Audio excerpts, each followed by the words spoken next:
Hi everyone, welcome back to the Shopify Influencer Marketing Summit. I'm Caroline Blinska and I have another wonderful guest on today.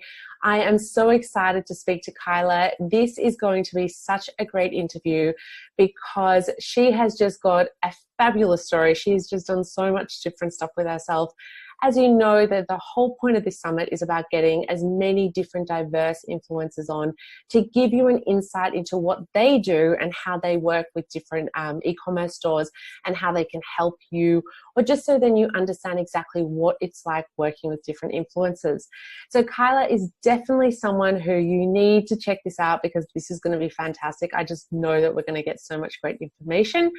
Kaila Yu is a travel and food writer and influencer. She's based in LA and she's the founder of her own blog, Kaila Yu, and also Nylon Pink. And they're both lifestyle travel blogs for women. And she also writes, this is the really interesting part. She actually writes for a lot of other platforms as well, which just proves how much content she actually can share with people. So she writes for Skyscanner, she writes for FWT magazine, she also writes for Vice, and she's also been featured in print and media, including the Rolling Stone, FHM, MTV, BuzzFeed, and the Huffington Post, and much more. So I have to read that off the screen because there's just too many things. There's no way I'd remember all of that.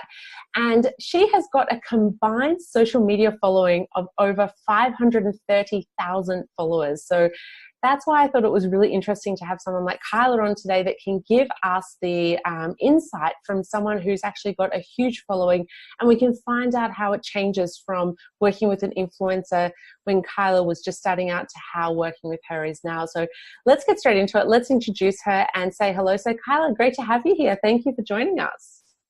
Yeah, thank you so much for having me. I'm really excited to speak to you and to your different shop owners. Wonderful. Thank you. So how about you just tell us a little bit about you? I've sort of introduced you, but I think that there's a lot more that you can tell us. How long have you been doing this, and tell us a bit more about what you're doing with social media? So I've been doing the blogging and the social media work for about 5 years. I do it all with a partner, my business partner. Her name's Kiki. And it's kind of interesting because we have this partnership, which has worked out really well for us, which is that I'll do the strategy behind like the web content and the social media content, and she'll do things I don't like to do, like the video editing, and like she's really into that. I'm really into SEO. So it's kind of like the best of both worlds because we get to each do what we're focus on our strengths and let the other person do kind of the things we don't want to do. So we kind of started off doing fashion lifestyle brand work and kind of segued into more of a travel space, which kind of merges in pretty well with the fashion lifestyle. So we've been focusing kind of on the travel lifestyle space for about a year or two, and we've been really loving it. Fantastic. And so you said that your social media following is across different platforms. Can you tell us a little bit more about those platforms? Yeah, so I have Instagram, which is like the most difficult platform for me, I think, because I kind of take a different point of view from probably some of the other influencers that Instagram, I think, doesn't produce evergreen content, as in like when a post comes up, everyone sees it, and then who really scrolls down deep into someone's feed unless you're like super, super, super obsessed, like it's your favorite influencer in the world. Might you go down, a year ago and look at the photos in the past? So I'm a big proponent of the blog, which is where we have all the social media influencer sites, but the blog is like the hub. Yeah. And that's because our blog produces evergreen content. So meaning if we write a blog post for a brand and it ranks on Google, it could be ranking there 5 years later. So basically, I'm just trying to bring it around to see if I answered your original question. Yeah. But the social media sites all surround the blog being the main most important feature of all the content that we produce. So around that, I also have Facebook, which isn't the most popular platform for the average millennial social media influencer. I'm not a millennial. So Facebook I love because if you are really knowledgeable about Facebook ads, you can really make sure that all your audience that is fitting to the brand content that you published sees a post if you know how to ninja Facebook ads. And then I have Twitter and Pinterest, of course. Don't really use Snapchat, never, kind of died out after Instagram stories came about.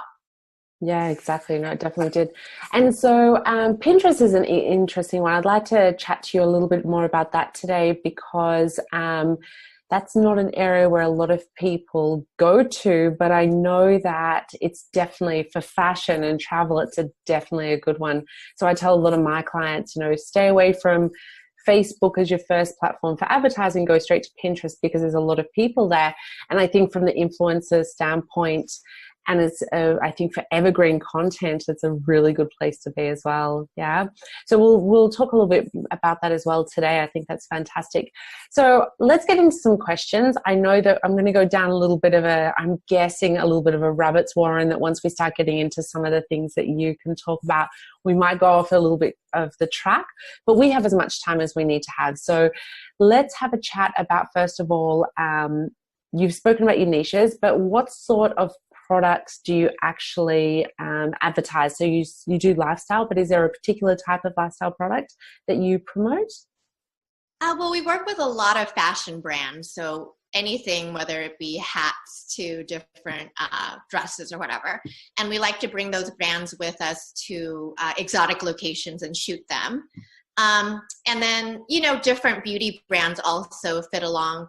Like we recently worked with Coats, which is a sunscreen brand in Peru. And then we brought them to Machu Picchu, which they were really excited about because the brand manager in particular wanted to visit that destination. So it's funny because our blog kind of started off reviewing a lot of beauty products originally. So we still get a lot of traffic from beauty. So the brands are like fashion brands, beauty brands, and travel brands like luggage or mobile hotspots. Totally when I forgot that for the moment. But yeah. No, and so what's your age demographic that you sort of see the most coming to your platforms?